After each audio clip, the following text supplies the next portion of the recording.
Now we stay in the region. Canadian Prime Minister Mark Carney has announced that he will be meeting Chinese President Xi Jinping later this week at the APEC Summit in Kuala Lumpur. Carney has also expressed openness to resuming trade talks with U.S. President Donald Trump, but has emphasized that he would only agree to deals that benefit Canadians. Let's listen into the statement made by the Canadian Prime Minister. Look, we stand ready to sit down with the United States, myself with the President, my colleagues with their colleagues, when the U.S. is ready to sit down. And why, from the perspective of the federal government, which I'm responsible, we stand ready to pick up on those discussions when the United States wishes to pick up on those discussions.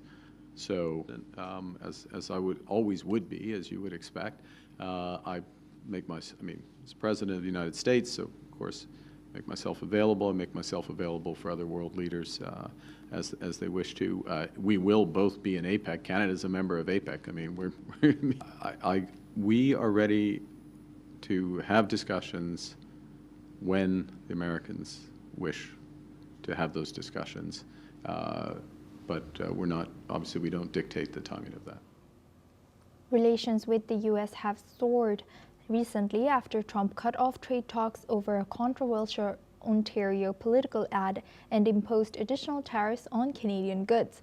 Carney, on his first official visit to Asia, is working to reduce Canada's reliance on the U.S. by pursuing new trade deals in the Indo-Pacific. He has also revealed that Canada plans to start negotiations for a free trade agreement with the Philippines and aims to expand its trade relationship with other Asian countries. Now for this discussion, we are joined by Professor Andrew Latham. He's a professor of international relations, joins us live from Minneapolis. Thank you very much, Professor, for joining us again. Good to see you.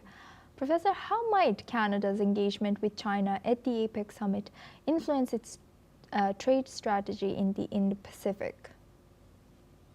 Well, it's Prime Minister Carney who took a subtle dig there at Premier Doug Ford for that advertisement that has caused him so many difficulties recently, is trying to strike a balance. On the one hand, Canada under Carney, but before as well, is trying to diversify its economy so that it's less dependent upon the United States.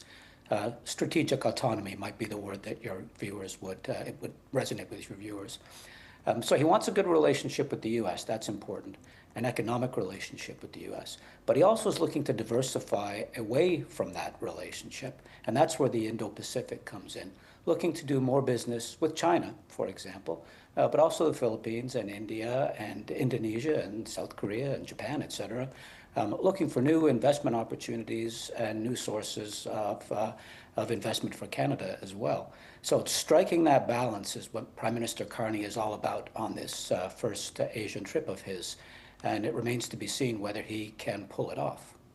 And what are the potential risks and benefits for Canada in resuming trade talks with the United States while pursuing trade talks with other countries in Asia?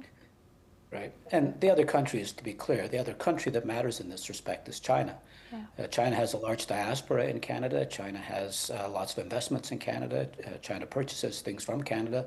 The Canadians don't want to lose that relationship. So striking that balance in this era of great power competition between the U.S. and China, inching towards China can be perceived in Washington as inching away from the United States and vice versa, which is why I say it's a very delicate balancing act.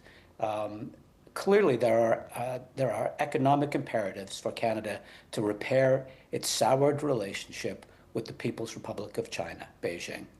But it can't be too overt or blatant about it in this moment because President Trump and his supporters are likely to view that as abandoning Team USA, and that's not going to go down very well in Washington. Right, as it's so sensitive. And now looking at the Philippines, how could a free trade agreement with the Philippines impact Canada's economic and political position in Southeast Asia? Well, as part of a bigger picture, it's important. Again, pardon me, a large Filipino diaspora in Canada, which is increasingly influential. But Canada needs to diversify its global trade arrangements. It can't be as dependent upon the United States as it has been for the last century plus, because for all the reasons we've seen, when the United States gets angry at Canada, it has all kinds of levers it can pull to inflict pain on Canada. So diversifying, the Philippines is not going to be a game changer, but as part of a bigger picture, a bigger strategy, it could matter. If you put the Philippines together with better relations with South Korea, with China, with Japan, with Australia, India, all of the countries in the Indo-Pacific, then the dependence on the United States economically goes down a little bit. And if you can do it under President Trump's radar, that would be a very good thing indeed. Thank you very much, Professor Andrew, for sharing that insight. Please stay with us as we come back to you for our next discussion as well.